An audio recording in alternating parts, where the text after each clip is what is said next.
Hello cuties, आप सभी का स्वागत है मूवीज़ फनघट में। आज हम बात करने वाले हैं मे आई हेल्प यू के एपिसोड 9 की। एपिसोड की स्टार्टिंग होती है, इंस्पेक्टर उसी मार्केट में आता है जहाँ पर किम टेही के भाई का एक्सीडेंट हुआ था और वो सीन याद करता है जब वो छोटा बच्चा उससे बोल रहा था कि प्लीज़ वो उसको बचा ले।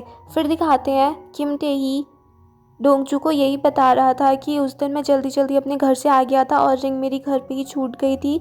और फिर उसने अपने भाई को फ़ोन करके बोला कि वो उसकी रिंग उस मार्केट में ले आए 8 बजे तक।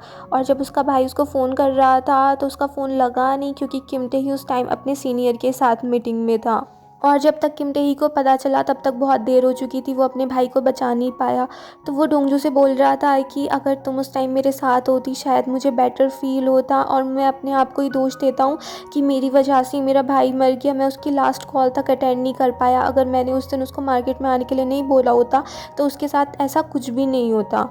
डोंगजू बोलती है कि मैंने अभी तक जितने टाइम ये फ्यूनरल डायरेक्टर की जॉब की है इसमें मैं बस एक ही बार एक बच्चे से मिली हूँ और वो बच्चा बहुत ही अच्छा था, वो दूसरों की फ़िक्र कर रहा था। तो मैं समझ सकती हूँ कि तुम्हारा भाई भी तुम्हें ब्लेम नहीं करता होगा, इसमें तुम्हारी कोई भी गलती नहीं है, तुम्हें बुरा फील करने की ज़रूरत नहीं है। फिर दिखाते हैं मॉर्निंग हो जाती है, जोसेफ बोल रहा होता है कि मैं तो सोचा था कि मैं पूरी रात भर तारे देखता रहूँगा बट मुझे फिर नींद आ गई। किम टेही उसको समझाता है कि अगर तुम्हें कभी कुछ दुख होता है, बुरा लगता है तो रो लेना चाहिए, रोने के लिए किसी ने मना नहीं किया है। जो बात तुम्हारी दिल में है उसको तुम किसी और के साथ शेयर कर सकते हो, दिल में ये सारी बातें रह जाने से बहुत दुख देती हैं। तो इसलिए जब भी रोने का मन करे रोने लोगो, जब भी तुम अपने डैड को मिस करो अगर तुम रो रहे हो तो इसमें कोई भी गलत बात नहीं है। और फिर वो जोसेफ के साथ खेलने लगता है कि तुम्हें बहुत सारी स्ट्रेंथ चाहिए और दोनों बहुत खुश हो रहे होते हैं। डोंगजू भी अंदर से सुन रही थी कि वो दोनों बहुत ज़्यादा खुश हैं। फिर वो जोसेफ से बोलते हैं कि क्यों ना हम एक रात और यहाँ पे रुक जाएं। डोंगजू भी काफ़ी सारे फ़ायदे गिना रही थी कि हम ऐसा कर सकते हैं वैसा कर सकते हैं, और किम टेही भी दोनों बहुत ही ज़्यादा इंटरेस्टेड थे कि हम एक रात और यहाँ पर कैंपिंग कर सकते हैं। बट जोसेफ उनके प्लान चौपट कर देता है क्योंकि वो बोल देता है कि उसे अपनी मॉम के पास जाना है। फिर दिखाते हैं तीनों आसपास घूमने के लिए निकल जाते हैं और वहाँ पे वो एक जगह बहुत सारे फ्लावर्स देखते हैं।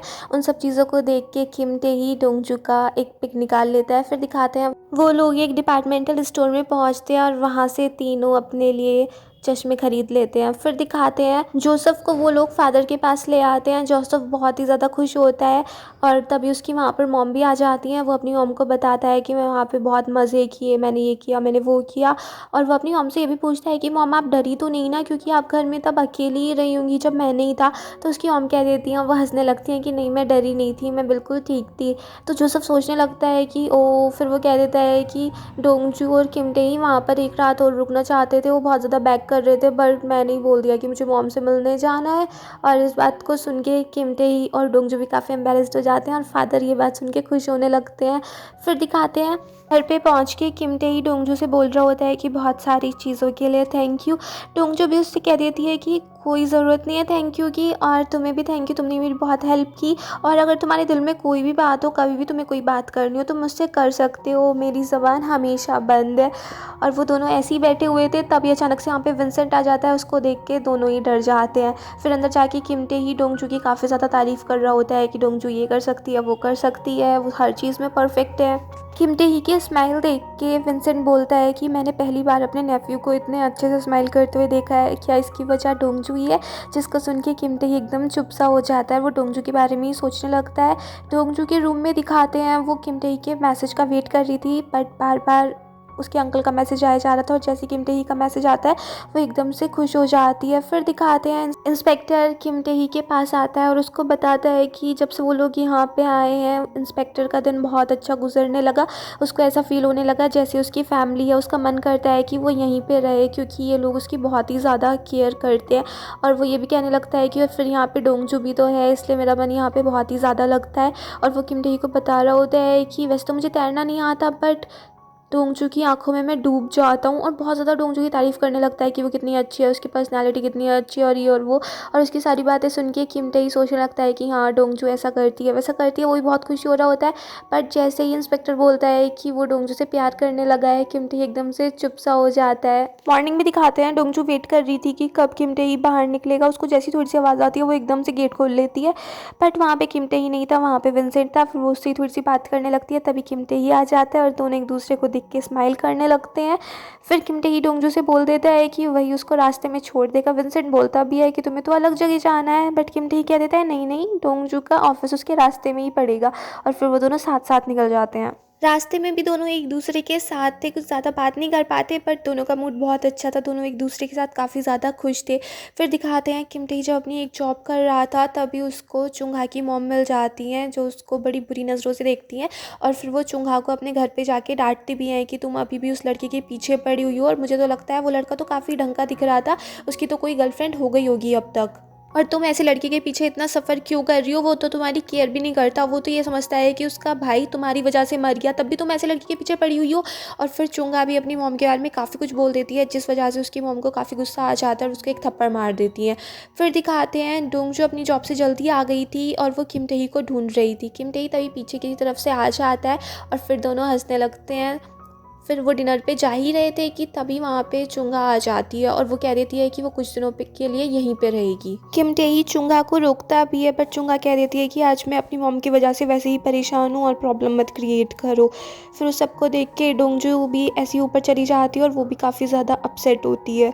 फिर दिखाते हैं किम टेही का बिल्कुल मन नहीं था कि चुंगा उसके यहाँ पे रहे और वो उसको होटल जाने के लिए भी कह देता है, बट विंसेंट कहता है कि इतनी रात में एक अकेली लड़की होटल कैसे जाएगी। तो फिर किम टेही उसको अपना ही रूम दे देता है कि तुम मेरे रूम में सो जाना और मैं यहाँ लिविंग रूम में सो जाऊँगा। और फिर घर से बाहर भी चला जाता है, उसके पीछे पीछे चुंगा भी भागती है, वो उससे कहती है कि सारी मेरी गलती थी, प्लीज़ मुझे माफ़ कर दो। किम टेही कहता है कि तुम्हारी कोई मिस्टेक नहीं थी, सारी गलती मेरी थी और अब हमारे बीच में कुछ नहीं रहा है, सब कुछ ओवर हो चुका है। चुंगा कहती है ऐसे कैसे ओवर हो सकता है, 10 साल की बात है, 1-2 साल की बात नहीं है, मुझे आज भी तुम्हारी सारी चीज़ें याद है, हम दोनों के बीच में ब्रेकअप नहीं हो सकता है, और क्या तुम मुझे आज भी ब्लेम करते हो। और फिर दिखाते हैं उस दिन हॉस्पिटल में वो ड्राइवर जिसने किम टेही के भाई को मारा था और किम टेही का भाई दोनों ही उस हॉस्पिटल में आए थे और चुंगा ने उस ड्राइवर का इलाज किया जिस वजह से वो बच गया था, मगर अभी भी कोमा में ही है, बट वो अभी भी जिंदा है। अंदर तो चुंगा उसका इलाज कर रही थी और बाहर किम टेही अपने भाई को लेके रो रहा था क्योंकि अब वो मर चुका था। चुंगा कहती है कि अगर उस दिन मैंने उस आदमी को ट्रीट नहीं किया होता तो आज हमारे बीच में ये सब कुछ प्रॉब्लम क्रिएट नहीं होती। किम टेही कहता है इसमें तुम्हारी कोई गलती नहीं है और मुझे पता है एक डॉक्टर को क्या करना होता है, अगर मैं भी होता उस टाइम पे तो मैं भी उसका इलाज कर देता, इसमें तुम्हारी कोई गलती नहीं थी, सारी गलती मेरी थी और अब हमारे बीच में कुछ नहीं रहा है। चुंगा कहती भी है कि मैं तुम्हारा वेट करूँगी, बट किम टेही कह देता है कि मैं कभी वापस नहीं आऊँगा।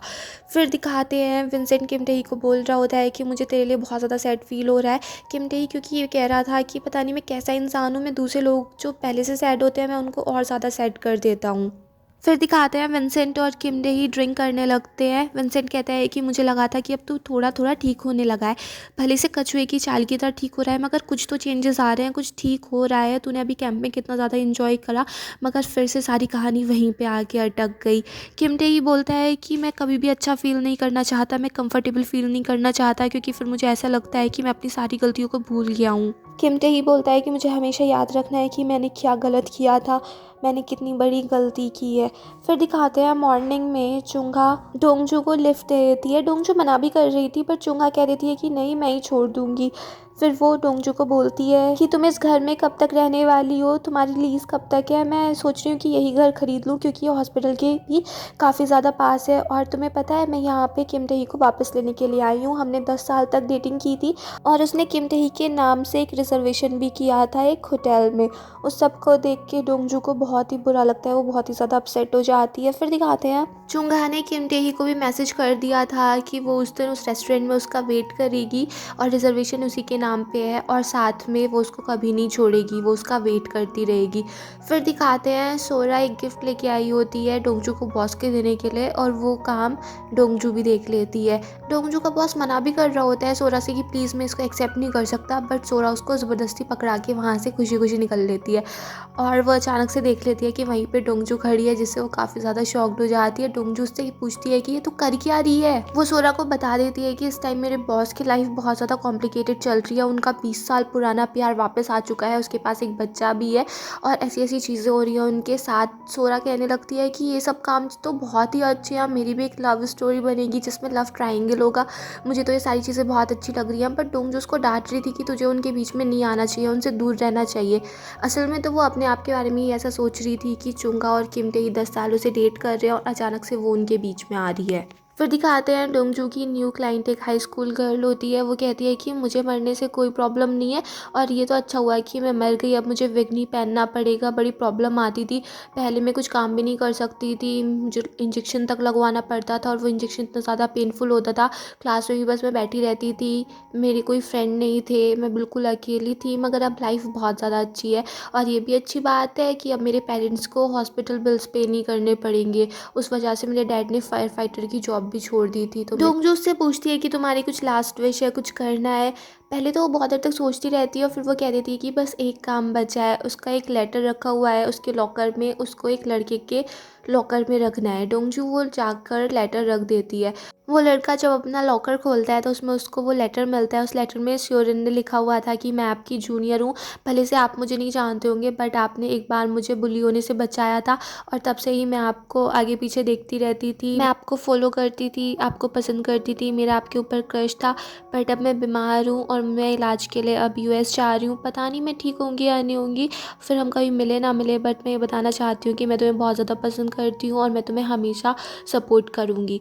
फिर स्योरन डोंगजू को ये बता रही होती है कि वो तो मुझे पसंद ही नहीं करता होगा क्योंकि मैं तो इतनी सुंदर भी नहीं हूँ, मेरा कोई फ्रेंड भी नहीं है और वो मुझे जानता तक नहीं था। बट अब मुझे रिग्रेट हो रहा है कि एटलीस्ट मुझे उसे एक बार बता तो देना चाहिए था अपनी दिल की फीलिंग्स के बारे में।